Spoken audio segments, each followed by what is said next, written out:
ആമയും മുയലും ഒരു നാൾ കാട്ടിൽ കൂടിക്കാഴ്ചയായി.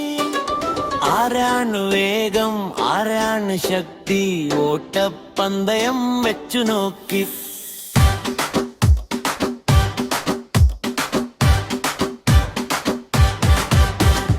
ആമയും മുയലും ഒരു നാൾ കാട്ടിൽ കൂടിക്കാഴ്ചയായി.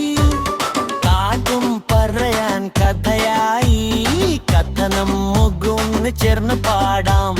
മുയൽ പറഞ്ഞു ചിരിച്ചുകൊണ്ട്, വെന്നെ തോൽപ്പിക്കാനാരുണ്ട്, വേഗം തനിക്ക് തന്നെ എന്ന് അഭിമാനം. ആമയെ നോക്കി ചിരിച്ചു ആമ പറഞ്ഞു ശാന്തമായി, പതുക്കെ പോയാലും മതി, ലക്ഷ്യം വരെ എത്തണമെങ്കിൽ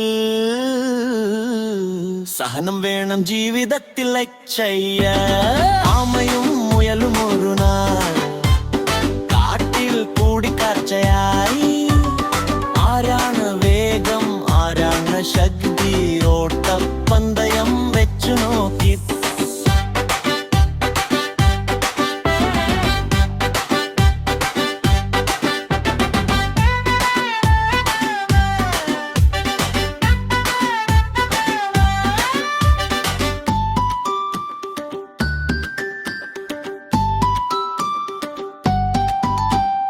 മുയലോടി കാടിലൂടെ ചാടി ചാടി പാടിക്കൊണ്ട് ഞാൻ ജയിക്കും എന്ന് കരുതി വഴിയിൽ കിടന്നുറങ്ങി.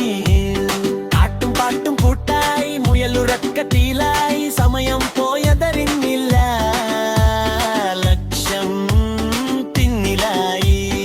ആമ നടന്നു പതുക്കെ ഒരടി വീതം മുന്നേറി, വീഴ്ചയില്ല, ഭയമില്ല, ലക്ഷ്യം മാത്രം മനസ്സിൽ. ചൂടും കാറ്റും വന്നാലും ആമ നിൽക്കാതെ പോയി, സഹനത്തിന്റെ ശക്തി കാണിച്ചു, ലക്ഷ്യം അടുത്തായി ചെയ്യേ. ആമയും മുയലും ഒരു നാൾ കഥയായി മാറിയല്ലോ, ചെറിയ പാഠം വലിയതായി കുട്ടികൾ പഠിച്ചല്ലോ. വേഗം മാത്രം മതിയല്ല, അഭിമാനം നല്ലതല്ല, സ്ഥിരതയും പരിശ്രമവും വിജയം കൊണ്ടുവരും. പഠനത്തിലും ജീവിതത്തിലും ഈ പാഠം ഓർക്കണേ. ആമയെ പോലെ മുന്നേറൂ, ജയം നിന്റെതാകേ. ആമയും മുയലും ഒരു നാൾ കാട്ടിലെ കഥയായി, ചെറിയ കഥ വലിയ പാടും കുട്ടികളുടെ മനസ്സിലായി.